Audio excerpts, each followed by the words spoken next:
Kalian pernah bayangin nggak sih? Kalau salah satu ikon sepatu dunia lahir dari seorang remaja yang nggak lulus SMA. Bukan dari lab, bukan juga dari ruang rapat perusahaan besar, tapi dari jalanan.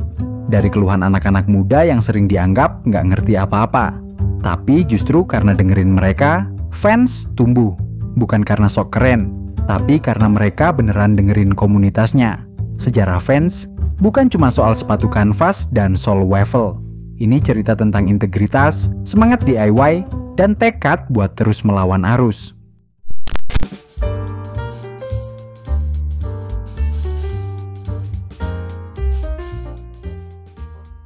Paul Van Doren lahir dan dibesarkan di Brockton, Massachusetts, sebuah kota yang pada awal abad ke-20 dikenal sebagai ibu kota sepatu dunia. Sejak muda, Paul dikenal sebagai sosok pekerja keras. Namun, ia merasa bahwa sekolah bukan tempat yang cocok untuknya. Di usia 16 tahun, ia memutuskan untuk drop out, sebuah keputusan yang ia ambil dengan restu ibunya.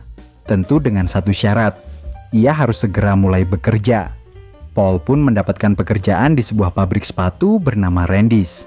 Di sanalah, ia pertama kali bersentuhan dengan dunia produksi sepatu. Belajar langsung dari industri yang selama ini hanya ia dengar sebagai kebanggaan kotanya. Hari pertamanya di Randy's langsung meninggalkan kesan kuat. Ketika teman-temannya pulang kerja pukul 8 malam, Paul tetap tinggal untuk merapikan gudang sendirian hingga jam setengah 12 malam. Aksi kecil ini ternyata meninggalkan kesan besar pada bosnya. Atas dedikasinya, ia terus naik jabatan dari tukang bersih-bersih hingga akhirnya dipercaya menjadi eksekutif vice president. Namun, setelah mengabdi selama 20 tahun, Randy's mulai mengalami penurunan penjualan di wilayah East Coast. Sang bos mulai kehilangan arah dan memutuskan untuk memindahkan operasional ke West Coast yang saat itu sedang berkembang pesat.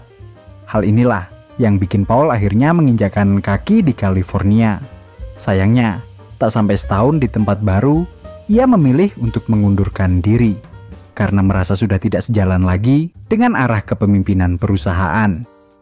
Di masa transisi itulah, sebuah panggilan tak terduga datang dari Serge Delia, mantan rekan bisnis dari Jepang yang dulu sering bekerja sama dengan Randy's dalam pembuatan upper sepatu. Serge mengeluh bahwa perusahaannya sedang goyah dan bertanya kepada Paul, "Kamu ada ide nggak?" Tanpa ragu, Paul menjawab, "Ya, aku ada ide." Paul pun memaparkan visinya, sebuah perusahaan sepatu yang menjual langsung ke konsumen tanpa perantara. Serge tertarik dan langsung menyuntikkan dana. Berbekal modal inilah, Paul langsung mengajak saudaranya, Jim Van Doren, serta pamannya, Gordon Lee, untuk ikut membangun brand sepatu baru yang saat itu diberi nama Van Doren Rubber Company.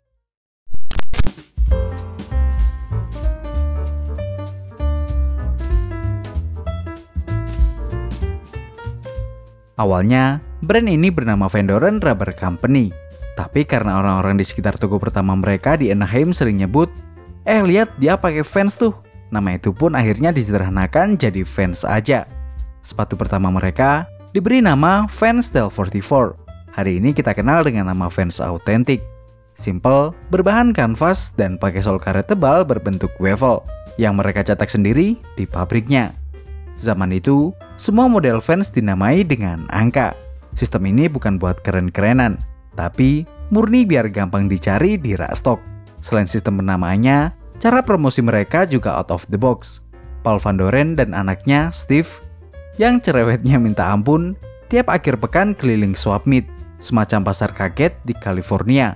Mobil mereka diisi penuh sepatu, bagasi dibuka, dan Steve keliling sambil bagi-bagi flyer. Sederhana, tapi ini berhasil bikin Vans dikenal. Bahkan di tahun pertamanya, Vans udah bisa buka lebih dari 10 toko di California. Kalau kalian tanya, kenapa mereka buka toko sendiri? Kenapa nggak jualan lewat distributor atau toko besar? Jawabannya adalah karena Paul punya pengalaman buruk dengan distributor. Waktu masih kerja di Randy's, Paul dan bosnya, Bob, pernah nemenin klien terbesarnya buat jalan-jalan di Boston. Dan secara random, kliennya ini nyuruh Bob buat nangkepin burung merpati di taman. Tentu aja, Paul bingung banget waktu itu. Tapi gimana lagi, yang nyuruh adalah klien terbesarnya. Jadi, ia dan bosnya saat itu terpaksa harus nurutin. Karena kejadian inilah, ia nggak mau lagi tuh bergantung sama orang lain. Ia nggak mau nangkep merpati lagi. Ia nggak mau kehormatannya diinjak-injak oleh orang lain lagi. Jadi waktu ia bikin brand sendiri, ia nggak mau kasih orang lain kekuasaan atas bisnisnya. Ia milih buat bikin store sendiri daripada bergantung pada wholesaler. Keyakinan inilah yang terus dipegang fans hingga saat ini. Sampai sekarang, sekitar 50% penjualan fans masih dilakukan di toko milik mereka sendiri. Pelajaran itu juga bikin fans jadi beda. Karena mereka jualan langsung, mereka jadi dekat dengan konsumen dan benar-benar dengerin. Pernah ada pelanggan yang datang bawa kain sendiri karena pingin warna yang unik. Paul oke-oke aja. Bahkan, dia ngizinin orang buat beli sepatu satu doang kalau sebelahnya rusak. Bayarnya separuh harga. Salah satu yang pernah beli sepatu sebelah ini adalah anak muda bernama Tony Alva. Ya, salah satu anggota klub skate paling berpengaruh di era itu, yaitu Z-Boys. Ternyata, di era pertengahan 70-an, Tony Alva dan teman-teman skate-nya mulai mengadopsi sepatu Vans Style 44 sebagai sepatu skate. Alasannya simple, Bevel Sole Vans ngasih grip yang mantap di papan. Tapi ada satu masalah, uppernya mentah, cuma kanvas. Bikin pergelangan kaki lecet. Karena inilah, Tony dan salah satu temannya di Z-Boys, Stacy Peralta, mutusin buat datengin pabrik Vans dan ngasih saran agar menambahkan heel cap dan collar padding di upper sisi belakangnya. Seperti biasa, Paul dengerin, dan hasilnya di tahun 1976 lahir sepatu skate pertama di dunia. Sepatu yang bukan cuma nyaman di atas papan, tapi juga jadi penanda dimulainya kejayaan Vans.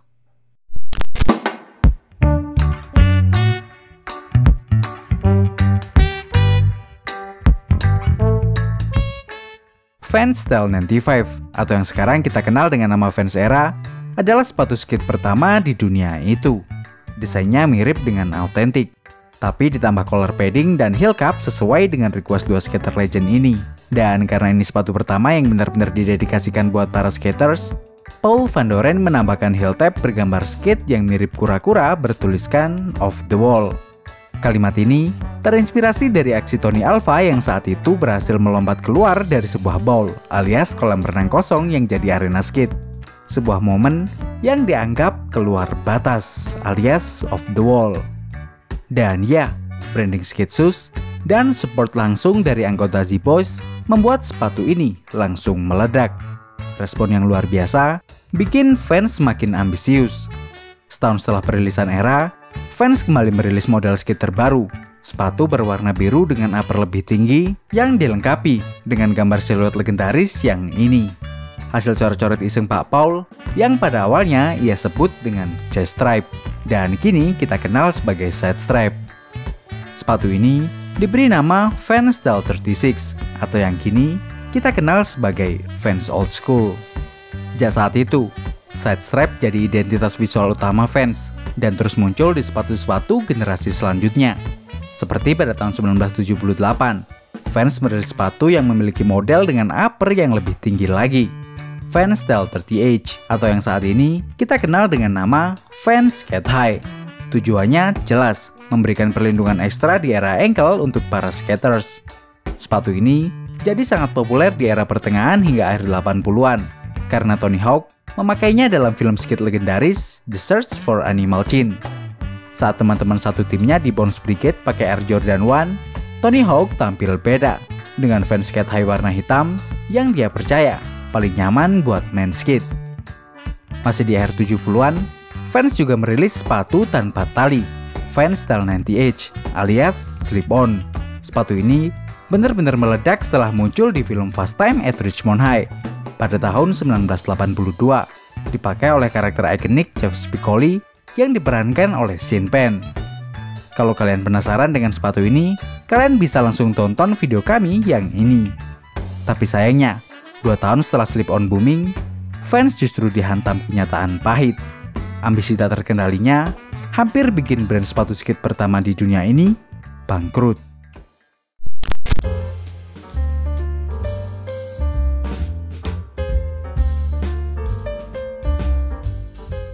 Setelah kesuksesan Vans Slip-On yang meledak pada tahun 1982, fans mulai ngerasa mereka bisa lebih dari sekedar brand skate. Jim Van Doren, saudara Paul, punya mimpi besar. Kenapa nggak sekalian masuk ke dunia atletik aja, seperti Nike dan Adidas? Itu pasar uang besar. Dan dari situlah, akhirnya Vans mulai memproduksi sepatu running hingga wrestling. Bahkan, salah satu sepatu running mereka sempat dapat 5 bintang dari majalah Runner's World. Tapi, ambisi mereka melampaui logika. Vans bikin puluhan model sepatu atletik dalam jumlah yang sangat besar. Tapi mereka nggak siap bersaing di Red Ocean yang sudah dikuasai oleh brand-brand raksasa. Mereka nggak punya kekuatan marketing. Berbeda dengan Nike, yang gencar promosi lewat atlet-atlet papan atasnya, Vans cuma berharap kalau produk bagus, pasti laku. Sayangnya, kenyataan berkata lain. Stok numpuk, biaya produksi melonjak, dan penjualan lesu. Akhirnya di tahun 1984, Vans nyaris runtuh. Mereka terlilit utang hingga 12 juta US dollar. Bank mulai masuk ke pabrik, kantor, dan toko-toko Vans. Barang-barang mereka sudah ditandai dengan nomor, siap dilikuidasi. Tapi, Paul nggak mau nyerah. Ia ngajuin perlindungan ke pengadilan yang akhirnya dikabulkan. Bank sebenarnya cuma minta dibayar setengahnya saat itu juga. Tapi Paul nolak. Dia bilang, "Aku akan bayar semuanya, tapi kasih waktu 3 tahun." Paul pun gak mau buang-buang waktu. Ia langsung balik ke akar. Mereka berhenti produksi sepatu atletik dan kembali fokus ke sepatu skate. Dunia yang mereka kuasai. Komunitas yang dulu ngebesarin mereka. 3 tahun kemudian, utang lunas. Skate telah menyelamatkan Vans. Paul dan sang anak, Steve, belajar satu hal penting. Integritas. Mereka nggak lari dari masalah. Mereka juga nggak mau ngingkarin janji. Jadi, mereka kerja gila-gilaan buat megang omongannya sendiri. Setelah itu, Vans terus tumbuh. Di era 90-an hingga awal 2000-an, Vans semakin kuat di skate dan yacht culture. Mereka mulai masuk ke dunia permusikan lewat Warped Tour. Awalnya, mereka cuma jadi sponsor, tapi akhirnya ngebeli event ini pada tahun 2001. Dan 3 tahun setelahnya, datang VF Corporation, induk dari The North Face dan Timberland yang ngebeli Vans. Untungnya, di bawah VF, Vans gak berubah jadi korporat yang kaku. Mereka tetap jaga filosofi awal Vans. Masuk era 2010-an, Vans jago banget main kolaborasi. Mulai dari Marc Jacobs, Supreme, sampai Fear of God dan Tyler the Creator. Kolaborasi ini bikin Vans jadi brand yang relevan di berbagai kalangan. Dari pabrik kecil di Anaheim sampai jadi ikon dunia. Kisah Vans adalah pengingat bahwa mendengar pelanggan, menjaga filosofi, dan tidak takut buat mulai dari bawah lagi bisa jadi resep panjang umur sebuah brand. Dari anak dropout hingga jadi brand sepatu skate terbesar di dunia, pendidikan gak jamin kesuksesan. Jadi, apapun latar belakang kalian, jangan takut bermimpi. Sampai di sini, jangan lupa like, share, dan subscribe Room 49. Dan jika ada salah kurangnya, mari kita diskusikan di kolom komentar. Thank you!